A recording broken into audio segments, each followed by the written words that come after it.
All right, in this video is Area 51 Stage 3. So in Stage 1, we discussed how the properties of 5 and 1 in any given key pair very well. They're kind of like constant consonants against any of the bass notes that would be used from the key, all the scale degrees, and how those work together. We also talked a little bit about the push because we were sticking with like a quarter note constraint. So we played around with throwing those bass notes kind of in between the quarter notes. In Stage 2, we went into the storm, which was starting to use the notes that are not part of the key. So since we were working in C, this is all the black keys, and seeing how that would work and kind of trying to experiment and just feel like the pull, where it kind of wanted to return back to the safe waters of returning to the home key.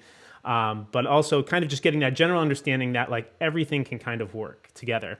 We also broke away from the quarter note constraint and went to like an eighth note constraint in the right hand. And we also played around with like just kind of doubling up notes so it didn't have to be just a straight back and forth. But for the most part, so far we've really only used just C and G, the 51 in the right hand.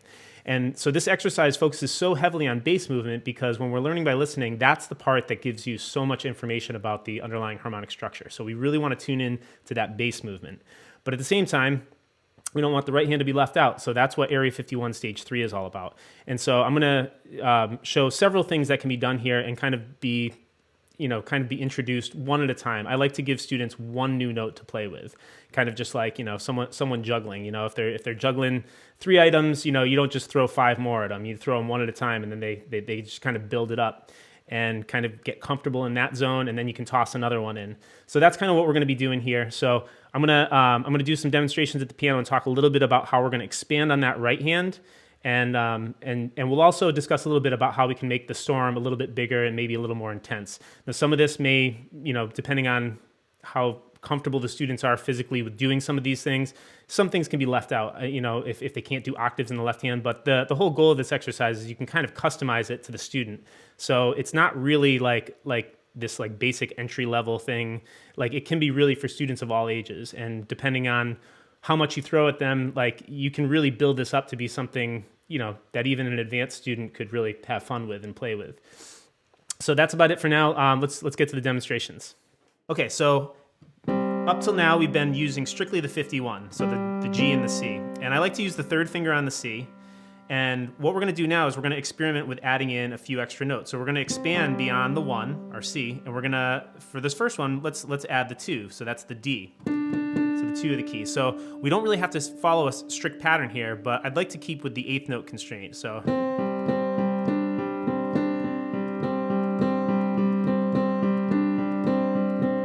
you can put them in any order you want, but try to keep that going. And for now, we're going to stay right in key, just like we did in Stage 1.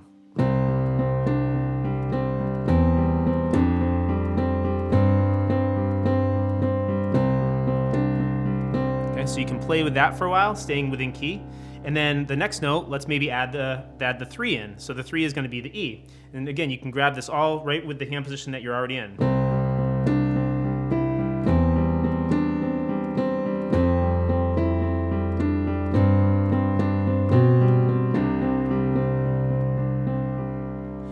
So the 3 works with it too.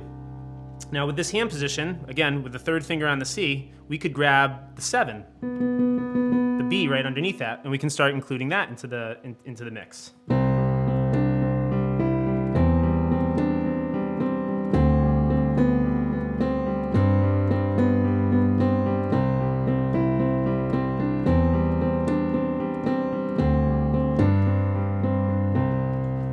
So that's going to work too.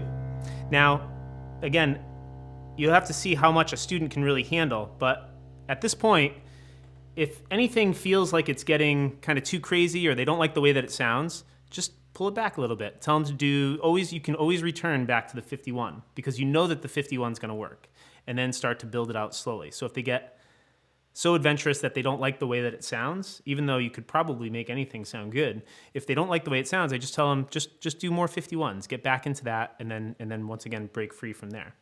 But really, once you get past this, you could expand out. You could get the second finger to go on C, and then get the F up top. So there's our 4.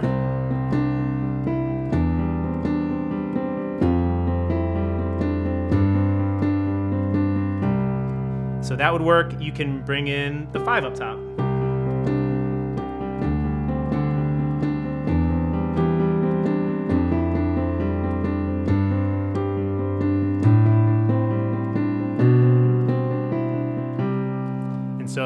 there's another one. So you've really got pretty much all the notes of the scale. Okay, so now I'd like to just talk about the storm. So we can make the storm a little bit more intense too.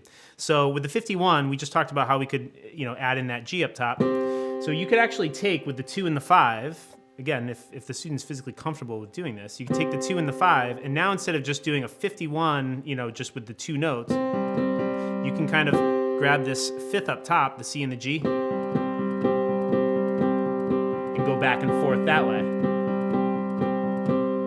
So now for this one, you can do the same thing where you double some of them up, even triple them up. And with the left hand, when you get into the storm,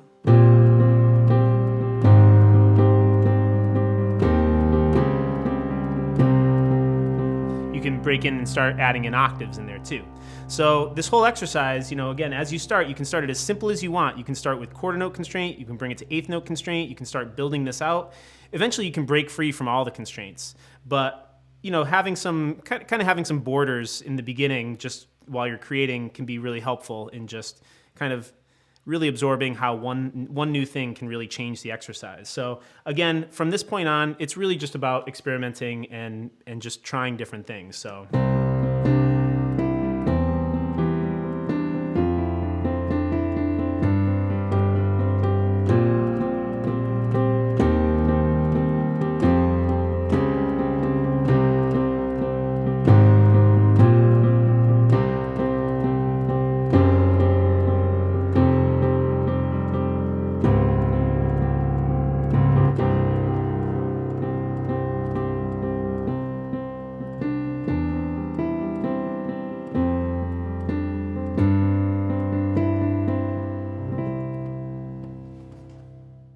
All right, so that concludes Area 51 Stage 3. If you guys have any questions at all, please let me know.